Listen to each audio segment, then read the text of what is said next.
जैसे कि चैप्टर का नाम है उपभोक्ता अधिकार, तो सबसे पहले तो हम आपको ये बताते हैं कि उपभोक्ता क्या है, यानी कि कंज्यूमर क्या है। साथियों, बाजार से अपनी दैनिक आवश्यकताओं की पूर्ति करने के लिए लोग वस्तुओं को, सेवाओं को और सामानों को खरीदते हैं, ये बात तो तय है।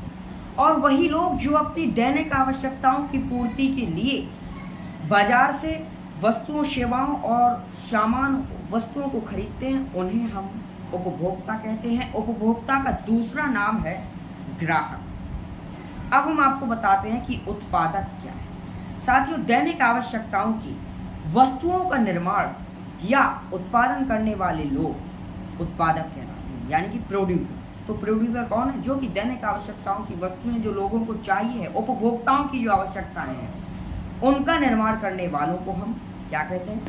उत्पादक या प्रोड्यूसर कहते हैं। साथियों, अब उपभोक्ताओं के हितों की सुरक्षा के लिए कानून द्वारा दिए गए कुछ अधिकार, हम उनसे आपको परिचित कराते हैं कि वो अधिकार कौन कौन से हैं। साथियों, तो उपभोक्ताओं के हितों की सुरक्षा के लिए कानून द्वारा दिए गए कुछ अधिकारों में पहला अधिकार है सूचना का अधिकार। हमें सूचना प्राप्त करने का पूरा अधिकार है। दूसरा अधिकार है चुनने का अधिकार, चयन हम करेंगे कि हमें कौन सी वस्तु, कौन सी सेवा को लेना है और किसको नहीं लेना है, ये कौन डिसाइड करेगा? हम।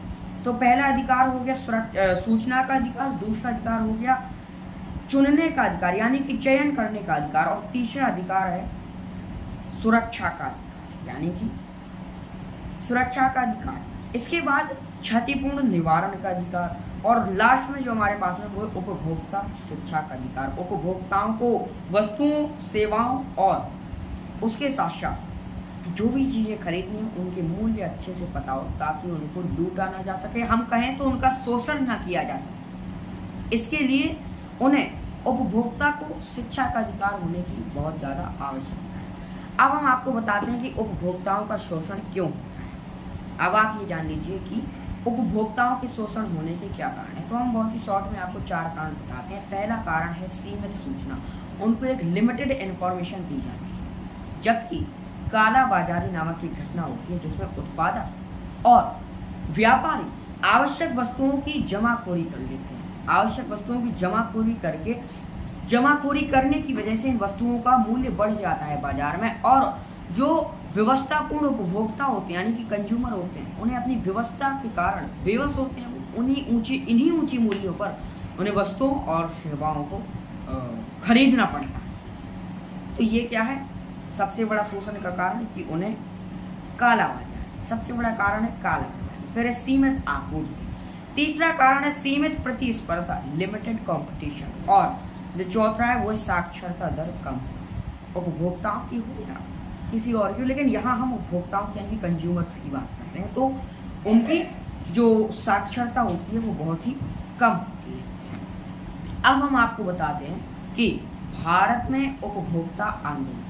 देखिए साथियों, भारत में व्यापारियों के बीच जो मिलावट है वो हमने आपको बताया, कालाबाजारी, जमाखोरी, कम वजन और आदि की परंपरा काफी पुरानी है, और यही सभी कारण हैं जिनसे भारत में उपभोक्ता आंदोलन को जन्म लेना पड़ा। अब हम आपको कुछ इतिहास से परिचित कराते हैं साथियों, जो कि हमारे खुद से। हाँ, भारत में उपभोक्ता आंदोलन जो है साथियों 1960 के दशक में शुरू हुए थे, और 1970 तक इस तरह के आंदोलन केवल अखबारों में लेख लिखने और प्रदर्शनी लगाने तक ही सीमित होते थे। लेकिन हाल के वर्षों में इन आंदोलन में गति आई, यानी कि इनका मूवमेंट बहुत शीघ्रता से, बहुत ही तेजी से हुआ है। अब हम आपको बताते हैं सबसे इम्पोर्टेंट, जो कि अब आप जान लीजिए, उपभोक्ता सुरक्षा अधिनियम 1986, जिसको हम कोपरा के नाम से भी जानते हैं। साथियों, उपभोक्ताओं के हितों की रक्षा करने के लिए बनाया गया कानून जो था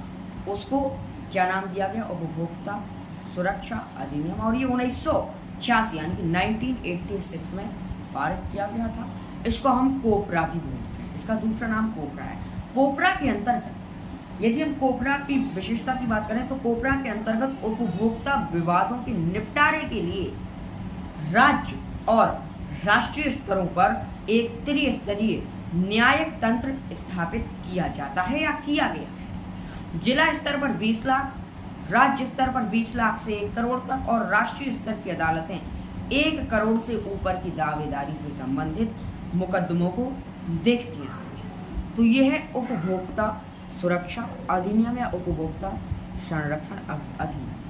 अब हम आपको बताते हैं कि एक उपभोक्ता के क्या क्या कर्तव्य हैं, जो कि बहुत ही छोटे से हम बताते हैं, हमें बहुत डिटेल में नहीं जाना है, हमें सिर्फ शॉर्ट में देखना है। तो कोई भी माल खरीदते समय उपभोक्ताओं के सामान की गुणवत्ता हमें अवश्य देखनी चाहिए। किसी भी कंज्यूमर को, किसी भी उपभोक्ता को जो माल खरीद रहा है उसकी गुणवत्ता को देखना चाहिए, उसकी क्वालिटी देखनी चाहिए। दूसरी बात, उसका मूल्य यानी कि उसकी प्राइस हमें अच्छे से पता होनी चाहिए। कहीं ऐसा तो नहीं कि व्यापारी जो है वो उपभोक्ता का शोषण कर रहा है, कहीं ऐसा तो नहीं कि वो उसको ऊंचे मूल्यों का मतलब जो वस्तु है उनको ऊंचा मूल्य बताकर उनका शोषण कर रहा है या उनको बेवकूफ़ बना रहा है।